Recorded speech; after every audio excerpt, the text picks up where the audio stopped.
na hizi jumbe mpaka uchoke. Na mbele zaidi, umewahi mtazamaji kufikiria kusherekea likizo yako juu ya mti? Kwenye makala ya Tembea Kenya hii leo, Cecilia Wakesho anatupeleka Osim County. County gani hii? Pale County Lodge ambayo iliyoko katika eneo la mto Ewasonyiro kwenye barabara ya Narok Masai Mara. Kuna vituko, tazama.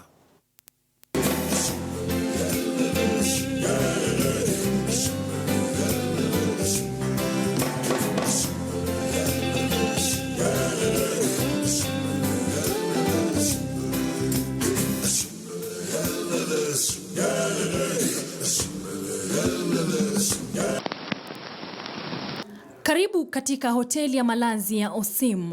Huenda hili likawa eneo la kipekee la kutumia barabara muda wa likizo na haswa kwa wapendanao. Hoteli hii iliyo takriban kilomita 11 kutoka mto Ewasonyiro kwenye barabara ya Narok Masai Mara imetenga chumba maalum cha wapendanao maarufu kama Lovers Nest. Kando kando mwa mto Ewasonyiro, maumbile ya mti huu yamekuwa msingi tosha wa kushikilia nyumba. Wapenzi Michael na Mary Thuku wameshuhudia starehe za nyumba yenyewe. Wakati niliingia huko na nikaamua sasa ni hapo ndio makazi yangu wakati wa Christmas. Nilianza tu kushangaa na nikaendelea kukaa hapo.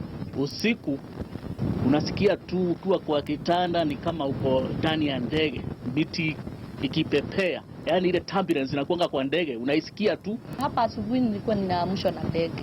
Niko za ndege. Kufungua dirisha asubuhi nilikuwa ninaona monkey. Karibu ingie, nikafunga dirisha. Kipande cha mti kinachopitia kwenye chumba cha malazi bila shaka kitakukumbusha unapoamka kwamba uko juu ya mti. You'll experience some little turbulence, just like when you are in an aeroplane. But then this is very nice because in the aeroplane you'll be told fasten your safety belts. Now here you fasten your safety belt by holding each other tightly, and that is now what ignites the love. Wapenzi wa jinsia tofauti ndio tu huruhusiwa kwenye nyumba hii iliyo na uwezo wa kubeba hadi kilo 4,000, ukipenda takriban watu 50 wenye uzito wa kilo 80 hivi kila mmoja. Watu wanaoishi na ulemavu waliozuru eneo hili hata hivyo wana wito kwa wenye hoteli hii. Ningependa kumwambia mwenye hii premises ambaye ndiye anatuongoza Kenya mzima aweke kila mahali accessible.